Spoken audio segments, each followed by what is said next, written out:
Then, in 1964, everything changed. Sue was pregnant with their first child, and the world was celebrating the Fantastic Four's 4th anniversary when the sky above New York lit up. A silver figure descended into Times Square, a woman on a surfboard-like craft, her skin metallic, her expression unreadable. She announced that Earth had been marked. A being called Galactus, the devourer of worlds, was coming, and when he arrived, he would consume the entire planet. Every city, every ocean, every life, gone. The Fantastic Four didn't panic. They investigated. Reed traced the Silver Surfer's energy signal and cross-referenced it with the disappearance of 5 other planets across the cosmos. Every world the Surfer had visited was gone. The math was undeniable. Galactus was real, he was coming, and Earth was next. So the team made a decision. They stood before the world and announced that they were going back to space. Not to run, but to find Galactus and try to reason with him before he reached their planet. They launched aboard the Excelsior, and what they found was beyond anything they had imagined. A cosmic entity that predated their universe, ancient beyond comprehension, driven by an eternal hunger that could never be satisfied. He had already consumed countless worlds. Earth was next. But then Galactus sensed something. Sue was pregnant, and the child she carried, a boy they would name Franklin Richards, possessed something extraordinary. The power cosmic. Even unborn, Franklin's potential was so vast that Galactus himself took notice. He offered the Fantastic Four a deal. Give him the child, and he would spare Earth. Franklin would inherit Galactus's cursed hunger, freeing the Devourer from his endless cycle of consumption. Reed and Sue refused. No deal. No negotiation. They would not trade their son for the world, and they would not let the world burn either. They would find another way.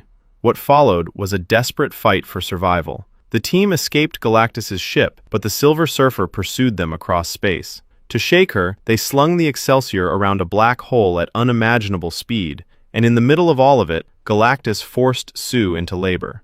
Between the stress of the chase, the gravitational forces, and a cosmic entity reaching across space to claim her child, Sue gave birth to Franklin Richards in zero gravity, aboard a ship hurtling through the cosmos with an alien hunter on their tail. When they finally returned to Earth, they had to face the hardest truth. They hadn't beaten Galactus. He was still coming, and the public, terrified and angry, turned on the family that had chosen their child over the planet's safety. Now, what we haven't mentioned yet is that long before any of this happened, Reed had been working on something in his lab, a teleportation system.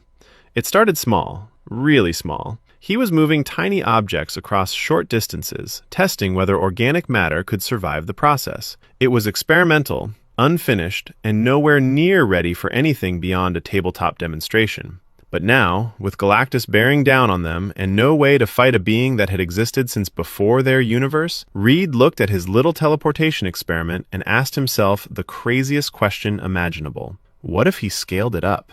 Not to move an object, not to move a person, to move the entire planet. He designed massive teleportation bridges, structures that could be built at key locations around the globe, synchronized to generate a warp field powerful enough to transport Earth itself to another solar system, somewhere Galactus couldn't reach them. Through the Future Foundation, Sue rallied the world's nations to cooperate, building the bridges and conserving the energy needed to power them. For a moment, it looked like it might actually work. Then, the Silver Surfer came back. She tore across the globe, taking out bridge after bridge, dismantling their only hope of escape. By the time she reached Times Square, it was the last one standing. And here's where Johnny Storm, of all people, became the hero no one expected. See, back when the Silver Surfer first arrived in Times Square, she had spoken to Johnny in her own language, a strange, alien phrase that no one could understand. Anyone else would have moved on. But something about that moment stuck with Johnny. He became obsessed with figuring out what she had said. He started digging through deep space transmissions that Reed had intercepted, recordings that contained the same language. Night after night, while Reed was building teleportation bridges and Sue was rallying the world, Johnny was sitting alone, listening to alien signals, piecing together a language that no human had ever spoken. And slowly, word by word, he cracked it.